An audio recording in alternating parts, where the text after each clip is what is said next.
Welcome to the Vision by Protiviti podcast. I'm Joe Kornick, Editor-in-Chief of Vision by Protiviti, a global content resource examining big themes that will impact the C-suite and executive boardrooms worldwide.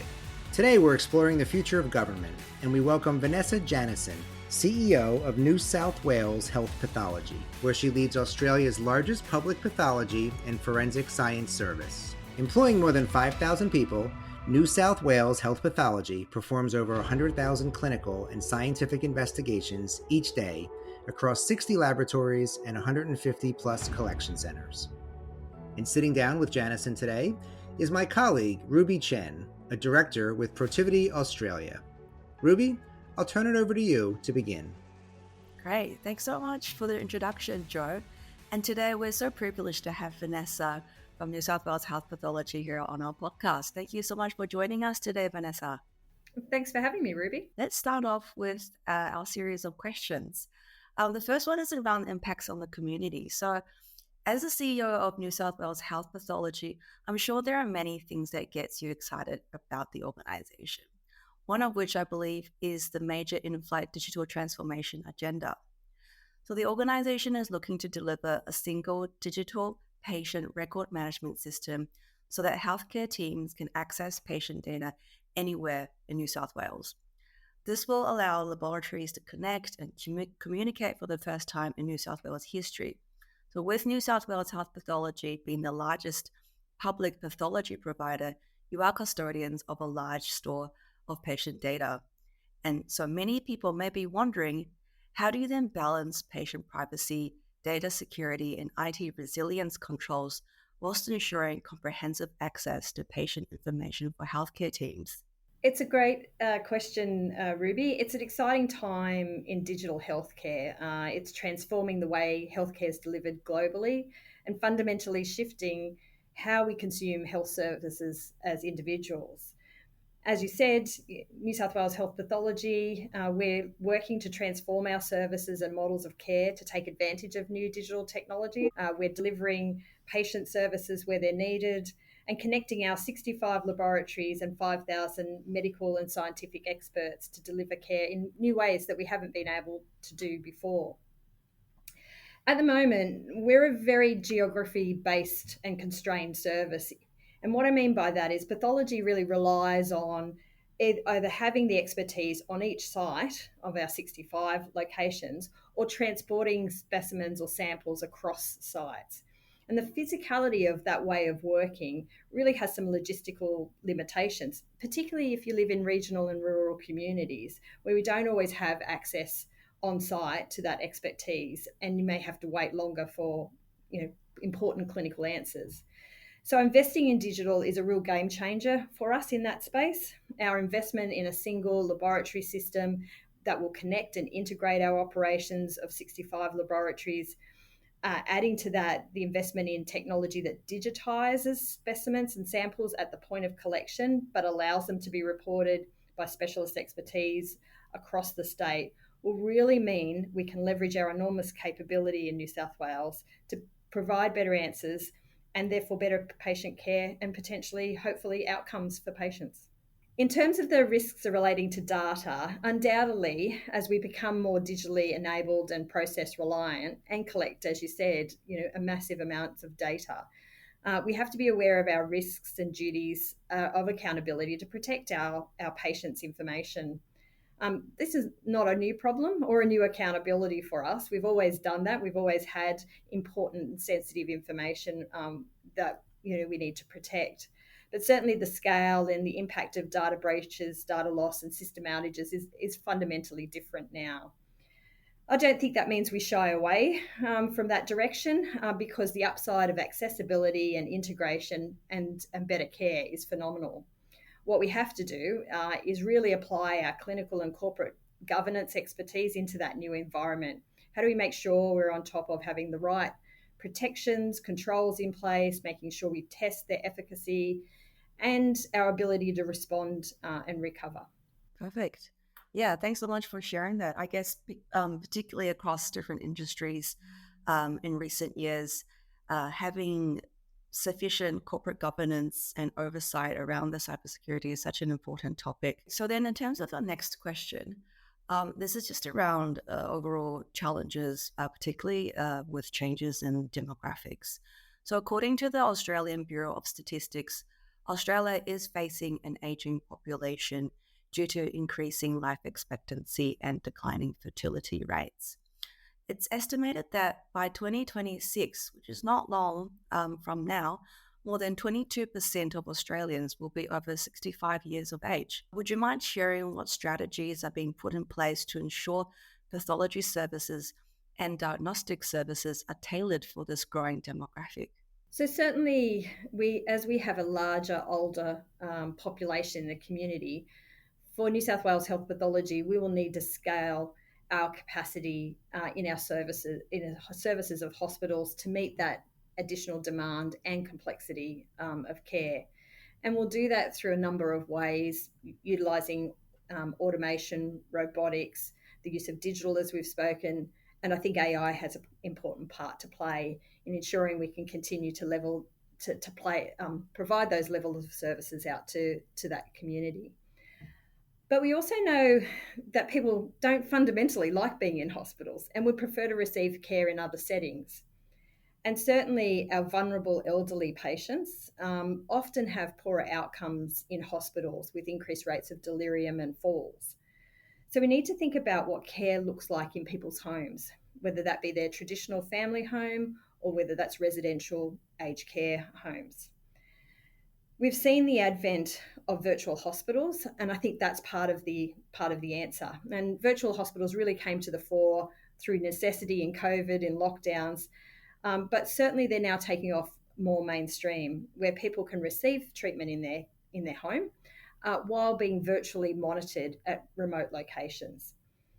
I think pathology is an integral part of that virtual hospital strategy, not just in the way we participate in collecting samples for diagnostic purposes to help treat patients, but also how we might use technology like point of care devices, which are sort of a lab in your hand when we're out in people's homes, and how do we help uh, monitor patients remotely.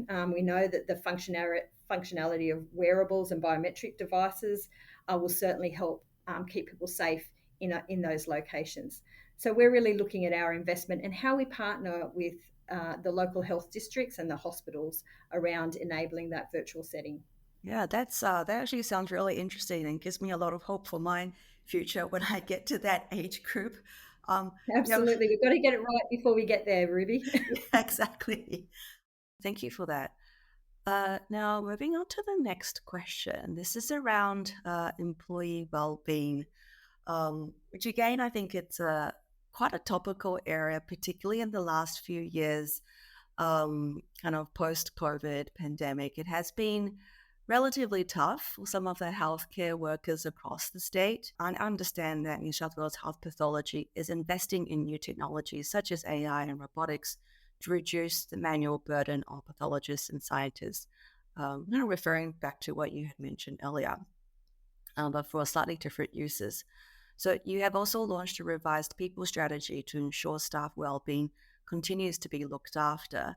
But would you be able to shed some more light on these initiatives and others to improve employee well-being? Our team worked incredibly hard during COVID to protect the community.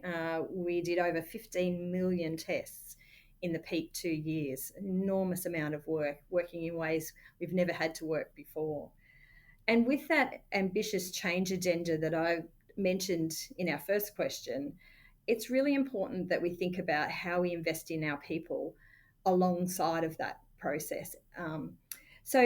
People are at the heart of what we do. In every discussion or survey and interaction, it's really clear to me how proud we are to serve the New South Wales community, and that people gain a tremendous amount of professional and personal satisfaction coming to work and being a part of a team that has such a positive impact. However, feedback also tells me that fatigue is real and prevalent post-COVID, and the challenging daily realities are impacting on people's experiences and leaving people feeling tired, sometimes undervalued and overwhelmed when change is happening.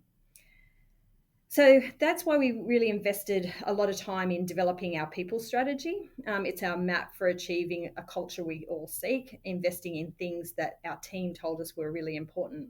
We spent 6 months consulting with our staff around what is it that makes them feel welcomed and valued. And that's the core of it. Our vision for every person who works for New South Wales Pathology is that they feel valued, they feel they belong, a place where everyone feels safe, valued, and supported to do the roles and be the best that they can be. So to achieve that, our people strategy really focuses on 6 priority outcomes: that our teams feel safe and valued, that our leaders are considerate, accessible, and authentic, that people's work is meaningful and attractive, that we grow, develop, and help people achieve their goals, that we can help them balance work and other important aspects of their life, and we represent the diverse communities that we serve. We're really going to focus heavily on the first two, people feeling safe and valued, and that our leaders are consistently supporting them. They're the top 2 priorities for focus of our investment. That's what our team told us was most important to them. So the sort of things that we'll be working around is how do we manage sustainable workloads, making sure that people have access to the right level of training, that we have good rostering practices, that we have new technology that helps free them up to do things more easily. We've commenced a range of psychological safety, wellbeing, and trauma-informed practice and development of our people leaders and their teams. We're building on the success of our recruitment model and investing in other initiatives that will attract and make it quicker and easier for people to join our organisation. And we're also recognising the important relationship that people have with their managers and investing in a whole range of leadership training programs for our clinical leaders, our senior operations team, our medical frontline leaders. And of course, important that we have and advocate for modern awards that recognise the value of what people do in their job. That sounds like a very structured approach to the people strategy and something that I probably don't hear as often. Yeah, I mean, you've got to have a plan and you've got to have a focus around people. People are, the backbone of our organisations, and when there's so much going on in terms of out in their personal lives and in their work environments and technology coming at them, really focusing in how we support people is absolutely critical. All right, awesome. So let's move on to the next question then. So this is a little bit more forward looking. So there has been investment into cancer care through precision oncology technology and training and retaining anatomical pathologists in order to provide services for personalized cancer care based on specific biomarkers in their tumor and genetic makeup. So where do you see New South Wales Health Pathology progressing in the cancer care field in the next few years? It's a really important area for us to focus in on. Diagnosis and treatment of cancer is a core part of our role in New South Wales Health Pathology. Every year, we average about 450,000 tests that are looking for and diagnosing what type of cancer people might have. And unfortunately, it's a growing area of demand. Last year, we saw about 11% increase in that area, in not only in numbers of tests, but also what we're seeing is a shifting complexity. And I suspect that's a part of changing demographics as we get older, but also potentially a result of delayed screenings and limited access to care during COVID, which is really sad. The good news is that what we continue to see is better health outcomes for patients when fast and accurate diagnosis and treatment pathways can be enacted. This includes the advantages that come from precision medicine, so using genomics to really understand the cancer types that people have, and the ability to have personalised care, so where we target therapies deployed for a very specific cancer. And New South Wales Health is leading the way in developing both of those fields. And we're really proud that Richard Scollier, the Australian of the Year, is actually an anatomical pathologist in our organisation. And he's a perfect example of those innovations. He's generously sharing his lived experience of diagnosis and treatment of brain cancer and the great outcomes as a result of that. So what does it mean we need to invest in? What we're going to be focusing around is our cancer genomics capability. So using new genome sequencing technology and translation of research into new testing protocols to be more accurate in our diagnosis.